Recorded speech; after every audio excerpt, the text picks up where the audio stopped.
Hello, hello, I'm Mike, this is Ben, and elves suck. Welcome to Rocks Fall, Everyone Dies.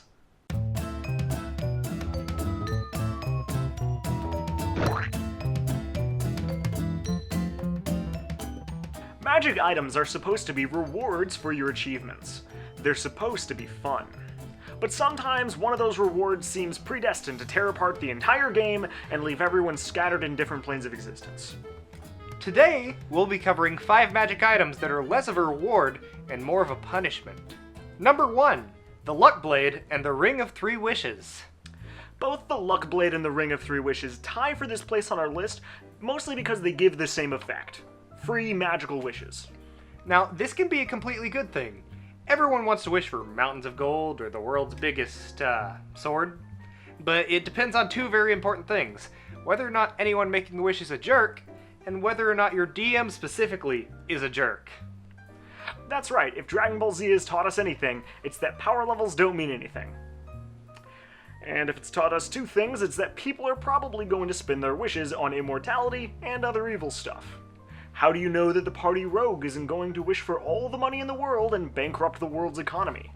How do you know that the paladin isn't going to wish for world peace only to rob people of their free will? This brings us to the Monkey Paw, a situation where all your wishes are turned evil by the wish granter, in this case the DM. You can wish for mountains of gold, but if that mountain lands on you, it's game over. If you wish for immortality, but the wish also encases you in amber, you're still getting the short end of the stick. Again, these magic items can be excellent, but in our experience, it only takes one person at the table to mess it all up. Number 2, the Cubic Gate. The Cubic Gate makes this list because it turns any campaign into a Planescape campaign. It doesn't matter if your party is full of level 1 adventurers who are just getting the hang of stabbing goblins with sharp implements, it's now a Planescape adventure. Just to review, the Cubic Gate can teleport you and your friends to other planes of existence 3 times a day. You can pop over to the plane of fire or go visit hell for an evening.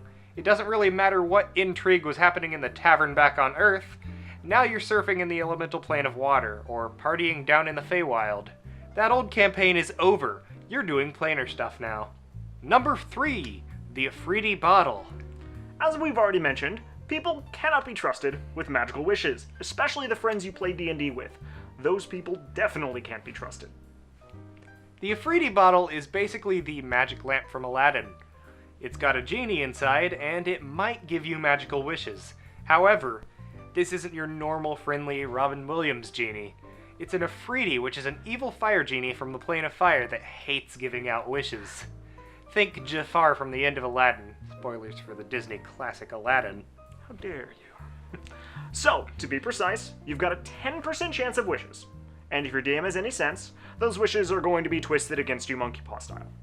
Then, you've got an 80% chance of the Efreeti fighting alongside you, which is nice and all. Then you've got a 10% chance of the Efreeti destroying the bottle and kicking your ass. Good luck with that.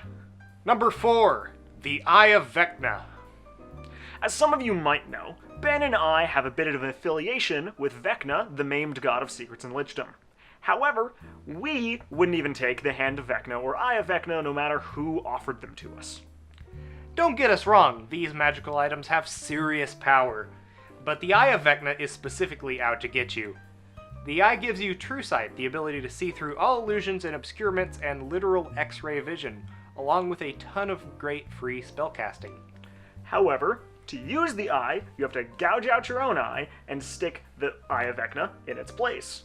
And then using the eye to even get X-ray vision is going to give you exhaustion, which in D&D speak means you're useless for the rest of the day. Yep, and to cap it all off, whenever you cast a spell from it, there's a 1 in 20 chance that the eye will, and I quote, tear your soul free from your body, devour it, and then take control of your body like a puppet. Why would anyone want this item? Number 5, the Deck of Many Things. For those of you who have never encountered a deck of many things, here's a quick recap. It's a deck of magical tarot cards. When you draw a card, it has some sort of magical effect. Sometimes good, sometimes very, very bad. The idea is that it's a deck of fortune-telling cards, but rather than reading your fortune, it makes your fortune happen. Now, this wouldn't be such a problem if so many of the effects weren't campaign-stopping party killers. Now let's just go through a few of the terrible cards in this deck.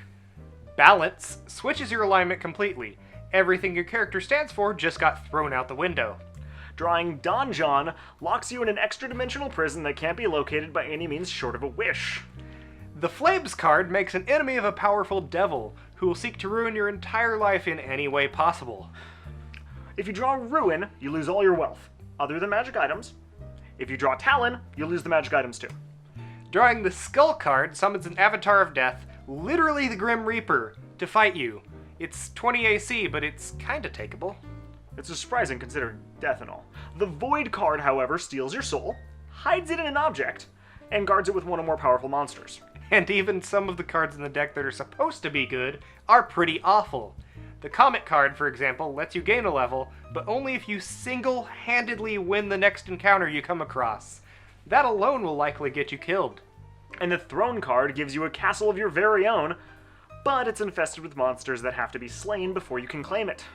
All in all, out of the 22 cards in the deck, 14 of them have bad effects, and a bunch of those will just end your character outright. And the rest of them will, at the very least, completely derail your campaign. And I think that's all we got for now. On to the Mailbag of Holding. Onward! It's this one. Oh yeah, it's over there. Welcome to the Mailbag of Holding, where we'll be answering your questions on our last video about monsters that can ruin your campaign right off the bat. Now, a lot of people mentioned that we didn't include the Beholder on that list, which I can understand. It's kind of an iconic monster and everything. But we didn't include the Beholder because if you fight it at its challenge rating, it's actually got a very shallow hit point pool. And as much as its eye rays are deadly, it's also not really quite enough to bring down an entire party before you knock it out. Don't get me wrong, it's not like a meek, timid flump of a monster, but it's definitely not like going to end the entire campaign if you throw one in at challenge rating. Any of these monsters are bad if you throw them at a level 3 party. We're not, mentioning everything that's high CR just because of that. But the Beholder specifically isn't as threatening as other monsters. It probably won't even have minions because Beholders hate everything, so there's that. Josh of the Zombie says he's partial to Elder Gods as kind of a monster and a setup for D&D monsters, and specifically mentions Shoggoths. Now, I have so many thoughts on this because I am a huge fan of Lovecraft. We have an entire kind of third-party book, the Lovecraft Handbook, that I just loved writing from beginning to end. But it's important to remember that if you're using Lovecraft stuff in the campaign, most of your monsters need to be like corrupted cultists or weird corrupted animals or something like that, because you should never be fighting Elder Gods in their whole power directly. That defeats the entire point of Lovecraft. It throws out all the horror, all the tension, and all the stuff you would normally associate with them.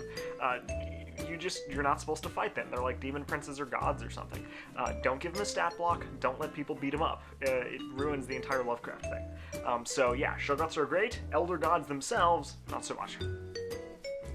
Lord Heart Knight mentioned, and a few other people mentioned, that we forgot the Hydra, and oh my god, this was absolutely my bad.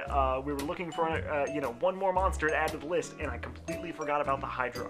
That thing is mean in 5th edition. It's not necessarily the worst monster out there, but it's really mean. It makes an attack with each head. It's got 5 heads, so 5 attacks a turn.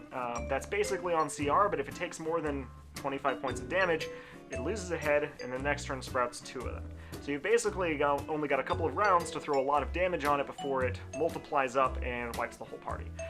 Really, really dangerous monster, doesn't throw any status effects at you, but lots and lots of damage, and that's what makes it scary. Stock Villain says, man, what a great name for this comment, Swarms of Things. Swarms of Things is all you need. And that could not be further from the truth. Swarms of Things in D&D are cool. Like, I love throwing Swarms of Things at my party, but they're basically stock fodder. You can knock them out fairly easily. They have resistance to damage, but their hit point pools are typically very small. They don't deal a lot of damage, and they don't have very high levels of CR. So they're good for a low-level party. They're cool as, like, minions, but that's about it, I think. Scribbler Rules said, didn't even mention the Terrask. There's a good reason for that. The Terrask is CR30, and if you throw a CR20 party against it, because of its hit point pool, it's probably going down pretty fast. At that level, you can accomplish such shenanigans with the core classes, it's very hard to put anything up against a high-level party that will actually present a threat. We put the Elder Dragon on here, but that's not quite CR30 like the Terrask, so we assumed that if you throw a level 20 party against it, it's not going to make it very far. Peter Calcutt says, no Banshee! Yeah, that's right, the Banshee sucks as well. The Banshee is a really bad one because it has a save or die effect, or save or be reduced to 0 hit points, which isn't quite the same as death. That one sucks a lot. That is seriously a monster you don't want to take lightly and you don't want to throw around with swarms. We missed it. My bad. Should have been on the list. And that's all we got. If you guys want to see your comments featured in next episode's Mailbag of Holding, leave a comment below talking about dangerous magic items or artifacts that you've presented in your own games. Thanks for watching! If you like D&D and wish there was more out there for 5th edition, consider checking out our blog, Middle Finger of Vecna, and our Patreon, where you can support this show and get tons of stuff for 5th edition. Also, I've heard tell that there's a magic artifact nearby, whose command word is to like, comment, and subscribe. Let's get looking. And we're out. Okay. Still glued to the chair, though. Yeah, we have no ability to move from this spot.